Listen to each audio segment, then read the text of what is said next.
Raidieraksts Drošinātājs. We have two guests today, Marina Bludsha from Kyiv Cyclists Association. Hello, Marina. Hi, hello. And Lesya Loyko from NGO Forza in Uzhhorod. Hello, Lesya. Hello. There are different campaigns that seek support for Ukraine, for the military, civilians, internally displaced people, and many more. But you, both of you, represent a campaign named Bikes for Ukraine. For those who might be surprised to hear about bicycles during the time of war, Marina, could you explain why that matters? Well, when we launched the campaign in the spring of 2022, it was our answer to requests for bicycles from pre-front cities of Ukraine.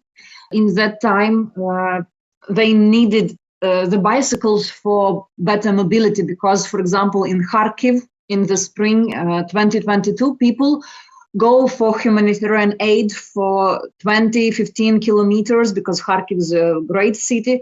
And that's why we decided to organize and design it as a campaign. We joined with 5 NGOs in different cities of Ukraine. Forza is one of them. And the Kyiv Cyclists Association, where I'm working as communication person, U-Cycle, and 5 another NGOs, Forza, EcoCity, EcoCity is in English, EcoMisto, and Velo Vector in Odessa, and also Sumo Extreme Style in Sumy. We joined our efforts to make it possible for those communities where it's a lack of public transport and a great demand for mobility. But that was then in 2022. Has the demand changed? First of all, the list of beneficiaries changed. When we started in 2022, we helped mostly to the volunteer humanitarian headquarters in different hromadas, not only in cities, but even in small towns or villages. But then the list of beneficiaries of the Bikes for Ukraine has changed. And now we helped with bikes, not only volunteers, but they remained in the list, but also to IDPs, also to children, and also to social workers and other critical services of municipalities. So I think this is the main change. But nowadays, the bicycle remains in Ukraine the reliable mobility option, and also for the delivery of humanitarian aid, but not only, and for the movement of personnel of critically important services in many Ukrainian communities near the front line and not only. Lesya, your organization is from Uzhhorod. And if we look at the map, it's like the furthest you can go from Eastern front line is just, you tell me, a few kilometers from Slovakian border, right? Yes, correct. Yes. Why did you feel the need to join the campaign? Before the war, we were very active in promoting sustainable mobility in Ukraine. And when we saw, being far from war, basically geographically, but seeing those horrible pictures where there is no public transport, the cars are destroyed by shellings and bombs, and oftentimes the bicycle remains the only way that people can move around.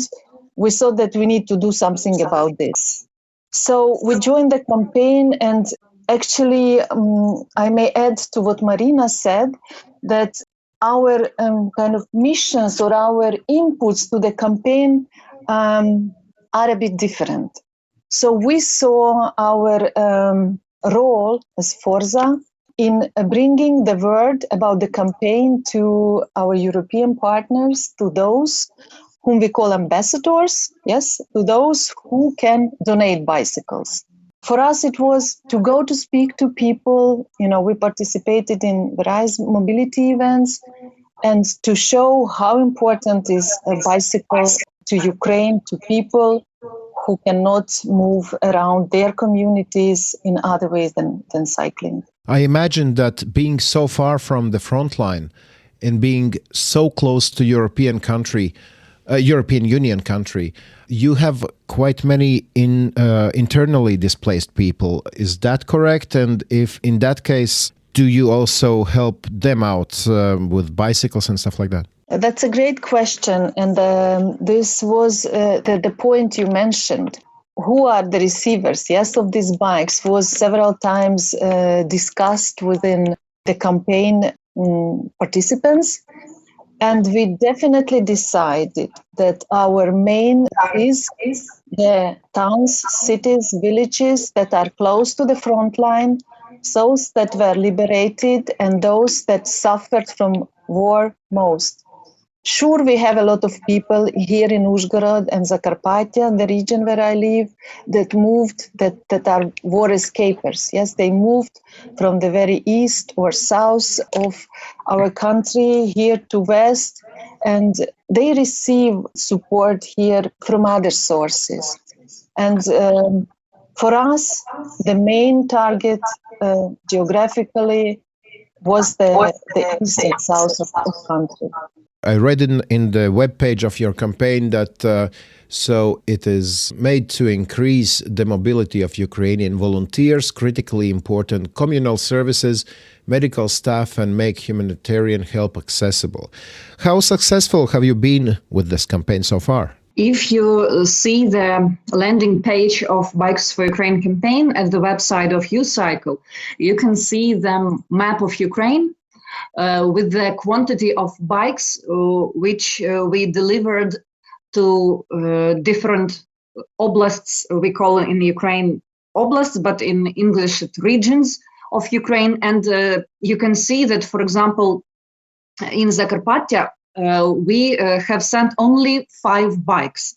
Because, as Lesya said, the priority of campaign is the pre-front territories and the deoccupied villages and cities. And, for example, in Chernihiv Oblast, guided bikes is the most. The map of June the 1st, 2025. But now the quantity is even more. It's near 1,000 bikes, and the map, the quantity is less. And, for example, in Donetsk Oblast, Donetsk region, the quantity of delivered bikes is 2,111 bikes. The whole quantity of bikes provided is 3,100. This quantity is big or small? You may ask. We can compare it with the demand, because during the 3 years of campaign, we have received more than, as I know, more than 4,000, but no, I think 5. Nearly 5,000 of demand, of requests. If there are more requests than you can deliver, how do you decide whom to give the bikes and who has to wait? We received a lot of requests from not pre-front territories. So, as we said before, we range these requests by our main priority, to help to pre-front territories, to deoccupied territories.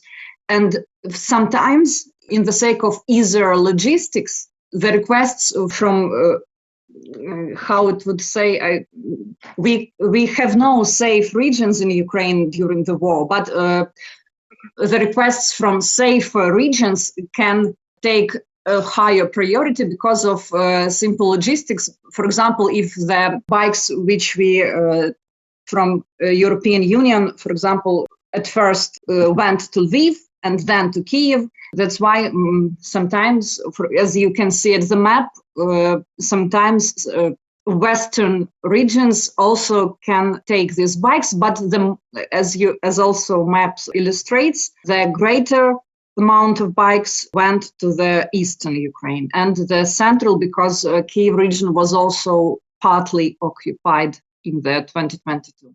Lesya, you already mentioned that you work with your European partners, and maybe you can tell me, where are the bikes coming from for this campaign? Yes, maybe before answering to your question, let me shortly explain how the whole chain works. So a person like me, let's say like a story, a person like me meets people on events, bigger or smaller, and tells about the campaign.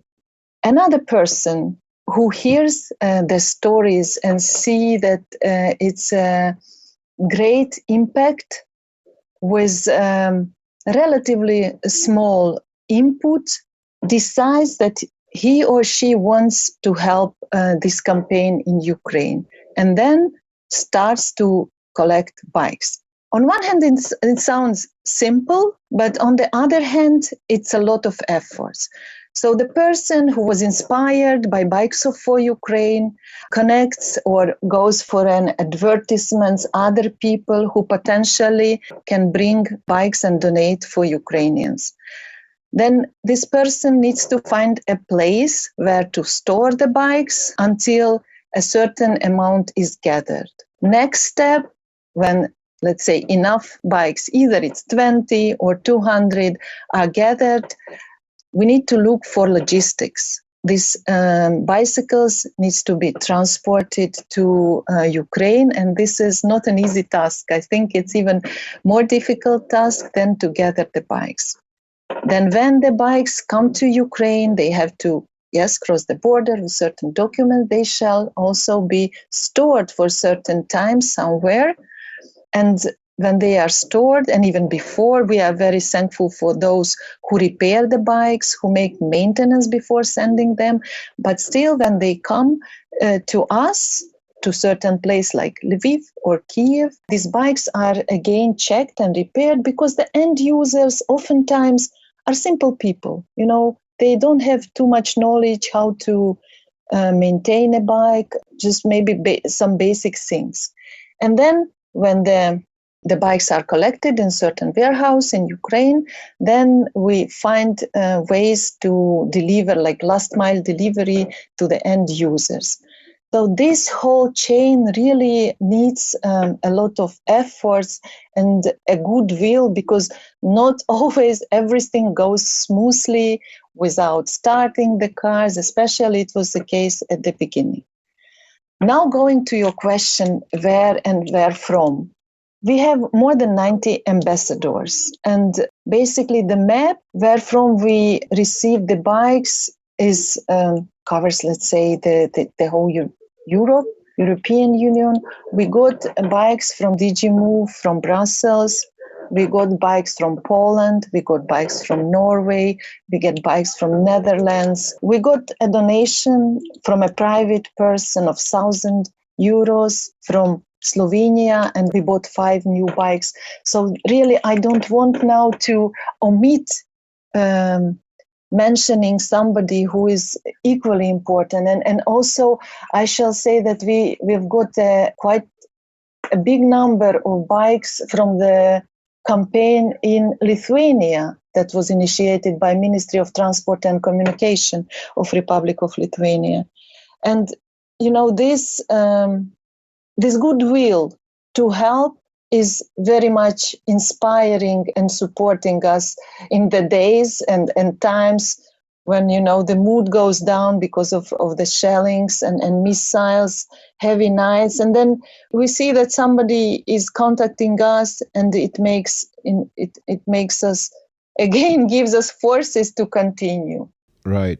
But what bikes are you looking for? So I may say that our campaign consists of let's say 3 parts. We collect new bikes. That's ideal situation, because those might last longer and are easy to use, don't need maintenance. We collect used bikes for adults and both for kids. And later I would like also to mention the point about the children bikes.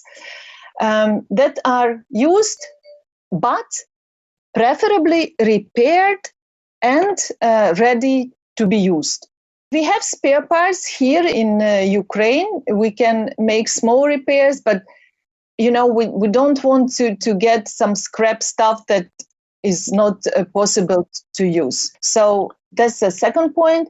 And also we look for accessories, spare parts, then, repair boxes. That's concerning bikes. But we also are thankful for donations.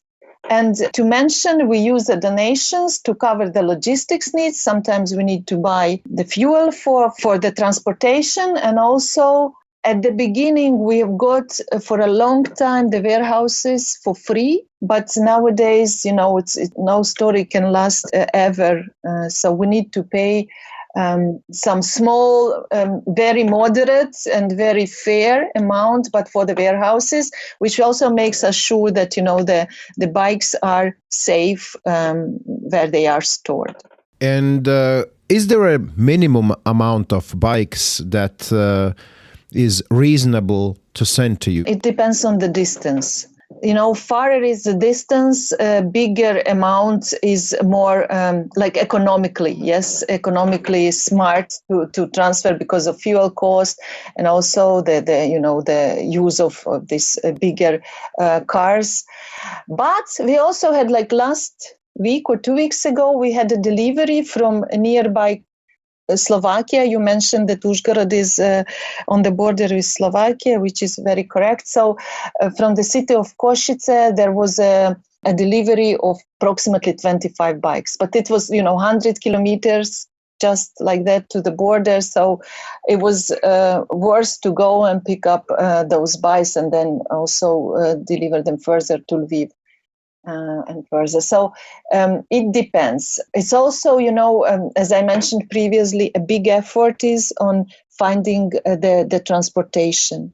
And in this, surely if we partner with, let's say, powerful organizations that support us in the rice countries like ministry, or we also communicate it to embassies, then it's easier to find solutions. But also we shall mention that private initiatives works. It was very striking for me at the very beginning of war. Our friends, just friends from Norway, they collected 60 plus bikes. They took, and it was a family initiative, like a brother and a sister. And it was like May or June 2022. They took a car and drove all the way to Ukraine, to Uzhhorod, to bring those bikes. So there is no ready-made recipe. It's just, a goodwill and the wish to help. Marina, if you can talk about those ambassadors, as you call them. We ask for support from the beginning of Bikes for Ukraine campaign to cycling community organizations, international and European institutions, and municipalities of the cities. So among our ambassadors, all the list, because, for example, for last 2 years, we received bikes from Amsterdam, from the municipal store of used bikes abandoned at the streets, but they have volunteer initiative who tried to find the most operable bikes in this store and then sent them to Kyiv, to us. Among ambassadors also are private people who donated, but mostly we understood from the beginning that the logistics will be the main point, the main issue. That's why we ask for support to initiatives, organizations, and it's not about delivering 1 or 2 bikes. It's about the quantity. Maybe you can share some powerful personal story that demonstrates how a bike provided by Bikes for Ukraine has really helped or changed somebody's life. So Marina mentioned examples of using the bikes for their main purposes, yes, for volunteers, for those who stay in very harsh conditions, close to front line. They take care of people, they take care of elderly, those who cannot move around, bringing humanitarian medical supplies. They take care of animals that oftentimes are in very bad condition, they have no food and so on. But I would like to give an example of bikes for children. And actually, the kids' bikes were not part of our campaign from the very beginning. But when we started, communicating, as you asked, what kind of bikes you need, those that a usual person can bike around the city. And then some of our ambassadors asked, do you need children bikes? Because people are asking us in their garages. Sometimes, the children grow up, but the bikes are still there. They don't need them anymore. And then we thought that, oh, why not? And it's very vivid in my memory. Sorry, I'm getting emotional. This girl, I think in the age of 10, that stands in front of her house that is completely destroyed. The family could hide in a basement, and she got these children bikes. And despite of the conditions that, their life of the family, this girl is smiling because she got a bike. And a bike is I think it's an important part of children's happiness and generally the childhood. So those stories where we delivered bikes to orphanages, these kids who got these 3-wheel bikes or 2-wheel bikes, they smile and they enjoy. I think this speaks a lot. And to add, maybe generally to campaign, this support of logistics nowadays is our, let's say, short-term goal. But generally, our also long-term goal is to really get more people on the bikes in Ukraine. We know that rebuilding the infrastructure is a difficult thing, and it requires a lot of finances, a lot of resources, a lot of support. Therefore, we think that, with this campaign as well, with more people that enjoy bikes for everyday commuting, but also for physical and mental health and rehabilitation, what Marina mentioned with veterans. And also, just getting, if you ride the bike, you would agree with me that, when you get on the bike, your mood is better, your physical condition is better, you are more energetic, you are more optimistic. So along with those, let's say, rational things of using bikes as a transportation means, we also aim to add a little bit of kind of happiness for those who are using them, and in long term, strengthening the cycling agenda in the post-war recovery of Ukraine. Would you say that the attitude towards bicycles and cyclers is slowly changing in Ukraine? I can speak about feelings because we don't have data. But on the level of seeing, how more bikes are used, not only in the frontline communities, but also in the cities like mine, we see that there are, at my opinion, more and more people understanding and enjoying riding the bike. We are not in the times when, let me remember, Margaret Thatcher or somebody said, if you don't have a car, you are a loser. Anymore, this is not an axioma. Nowadays, in a family of 4 people, there are 4 bikes. Oftentimes, they are used for recreation, mostly, and our aim is to get them more like a transportation. But I may definitely say that the attitude toward bikes is changing, with more use for everyday commuting as well. We see that the amount of cycling traffic has raised to 40% for 1 year. In the Ukrainian national transport strategy, the bicycle transport has determined one of transport that is in need of development. So it's about the attitude to the bicycle as a means of transport at the national level, I think. Marina, I was kind of surprised when I looked at the page of your organization in Kyiv, and the main news item was about cycling network in the capital of Ukraine, that it has to get bigger. And from this article, I was like, oh, okay, the bombs are falling, but people in Kyiv still think about expanding the bike network.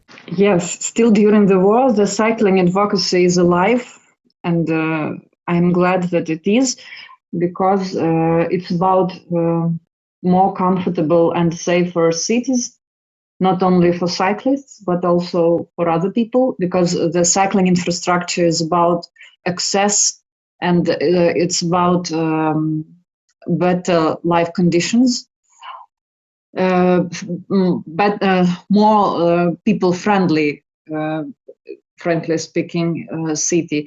For example, last weekend, on Saturday and Sunday, we have 3 events on cycling advocacy. So yes, cycling advocacy and cycling community is alive in Ukraine, and especially in Kyiv. In Uzhhorod, we also have, even these times, so-called bike rides. They are often thematic bike rides, to collect money to support either people in needs or our defenders on the front line. And as there is a very uniting spirit when this action happens, which also shows to municipality that the cycling community is rising, and we need more infrastructure for safe cycling. That's also one of the aims. So thank you so much to both of you, Marina Bludsha and Lesya Loyko. Thanks a lot. I want to thank also, and I know that cycling community in Riga have helped to Ukrainians a lot already, because I have had the interview with one of the leaders of this cycling community in 2022, and I know that cycling activists delivered bikes to Ukrainian IDPs in Riga and maybe in other Latvian cities. And we thank for support of Ukraine in every different way. Raidieraksts Drošinātājs.